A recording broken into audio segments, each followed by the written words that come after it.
Hello everyone, this is Erica Skinner and I will be presenting Bernetta Moore, myself, and Lauren Fail's presentation on the Campbell Interest and Skill Survey. The CISS is used primarily in career exploration. It was designed for individuals who plan to pursue careers that require a college education. Campbell Interest and Skill Survey traces its roots back to the early days of vocational interest inventories beginning in the 1920s. David Campbell was an intern student under E.K. Strong Jr. at the University of Minnesota. After Strong's death, Professor Campbell was involved with the Strong Vocational Interest Bank, a widely used and highly respected inventory that tests professional and career interests. By the 1960s, it was clear that the SVIB needed revisioning to fit the new times.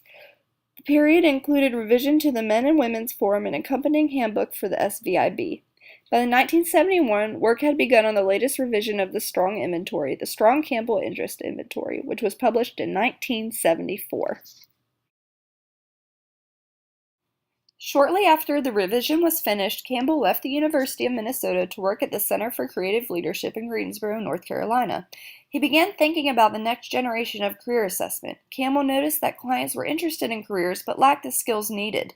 He began thinking of a way to somehow quantify the client's self-reported skills as well as their interests. The Campbell Interest and Skill Survey was published by David P. Campbell, Susan Hine, and Diane Nielsen in the early 1990s. It is a self-report instrument that measures work-related interests and skills to help guide an individual to a specific occupational area. It's also important to know that the CISS was created as a new assessment to be more efficient, useful, and socially sensitive, which is equally administrable amongst men and women.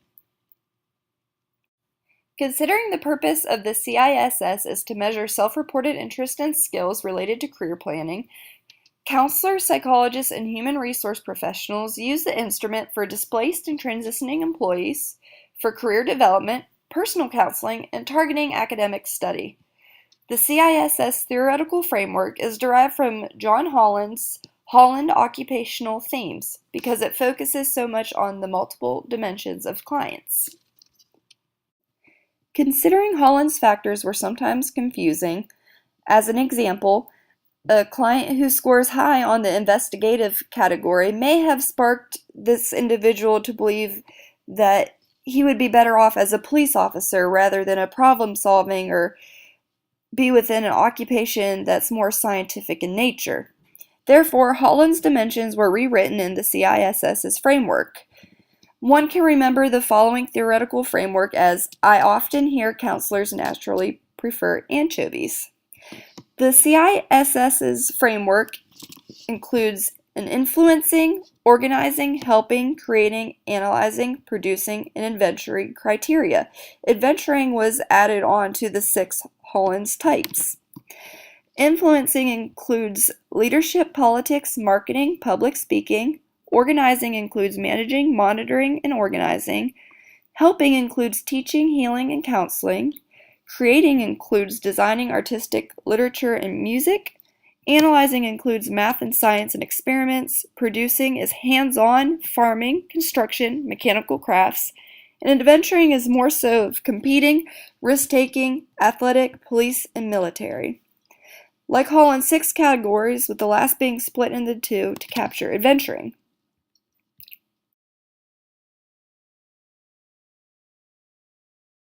The CISS is intended for individuals of the age of 15 years or older and who are capable of reading at a 6th grade level.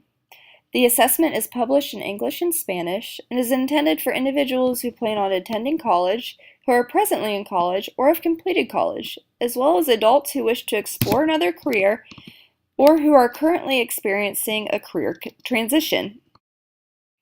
The Strong Certification Program teaches participants how to professionally and ethically use the CISS. It addresses how to successfully administer and interpret reports for career exploration and development. Upon successful completion of the training, you will be eligible to purchase and use the CISS and reports.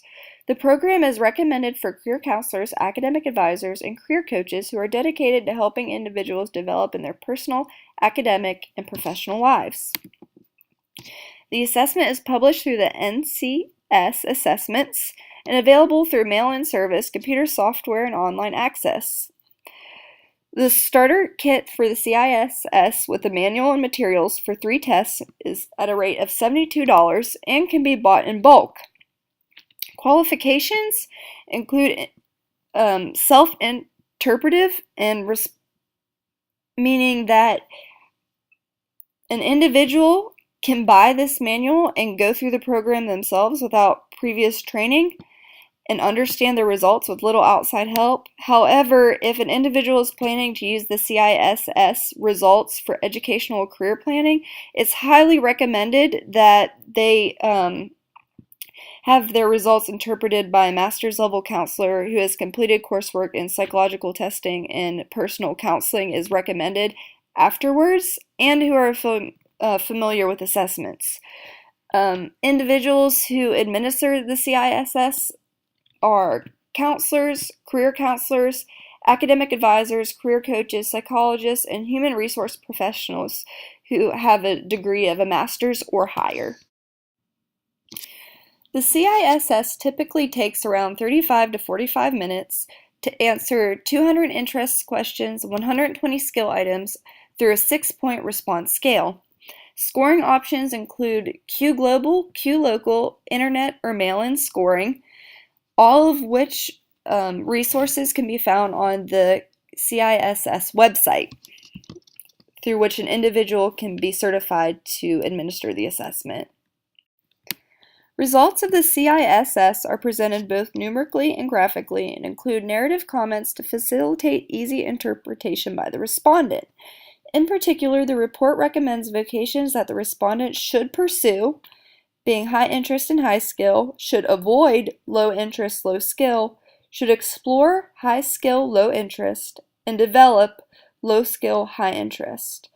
Also, a worksheet is available to facilitate action planning, and a 2-page file summary is included for use by a career counselor. This is why it is sometimes important to go to a professional who is credited in the CISS in personal counseling. Although the CISS is comprised of 5 scales, it is predominantly recognized by using 3 scales, those being the orientation scales, the basic interest and skill scales, and the occupational scales. As mentioned earlier, the orientation scales are comprised of 7 different areas, those being influencing, organizing, helping, creating, analyzing, producing, and adventuring, which kind of flows into the next, the basic interest and skill scales, because they are basically detailed subscales of the originally completed orientation scales. The basic interest and skill scales are comprised of 29 questions that are Likert based. As far as the interest portion of the scale goes, uppercase L being strongly like, uppercase L being like, lowercase l being slightly like, lowercase d being slightly dislike, uppercase D being like, uppercase D being strongly dislike. And then on the skill side of the basic interest and skill scales, you have uppercase E being expert, which is widely recognized and excellent in this area. Uppercase G being good, meaning they have developed skills here.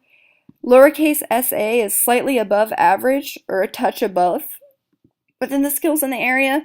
Lowercase SB being slightly below average, average, or a touch below. Uppercase P being poor, not very skilled in this area, and uppercase N being none, having no skills in this area.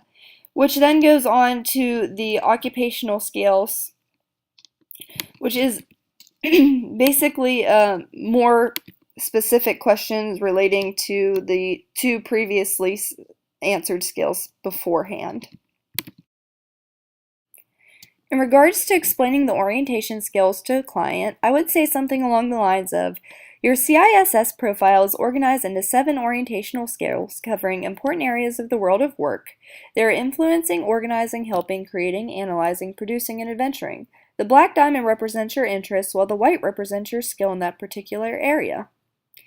For example, this person scored high on helping, producing, and highest on adventuring orientations. These are activities that the client may enjoy and feels confident about in his or her ability in performing. A pattern is described to the right on whether the client should avoid, pursue, or develop more skills on the orientation. The basic skills are sub-skills of the orientations which go into further detail about specific careers based on the client's skill and interests. Here's a sample of the client's adventuring subscale. There's a basic skill of all 7 orientations. Occupational scales show how the client's pattern of interests and skills compares with those of people employed in adventuring occupations. Since the client scored high in helping, producing, and adventuring, the codes AH, AP might be best suited for the client. These jobs are ski instructor, athletic coach, athletic trainer, emergency medical technician, or a fitness instructor. For adults, responses to this inventory are stable over long time periods, even over many years. For teenagers and young adults, responses can shift somewhere as the individual gains more work experience, although the shifts are seldom extreme. The last 2 scales are known as the special scales and the scales to detect error. The special scales, basically you have the academic focus portion, which measures interest, motivation, and self-confidence in formal academic pursuits and is constructed by comparing responses from people from diverse educational backgrounds. The next scale is the extroversion scale, which basically measures interest and confidence in working with and through others, and is completed by 3 to 5 observers who know an individual's working style well. The last scale is the scales to detect error, which is a very important point regarding validity and reliability of the test, and is a reason why scores are so valid and reliable within the CISS. The scales include the response percentage check, the inconsistency check, and the admitted items check.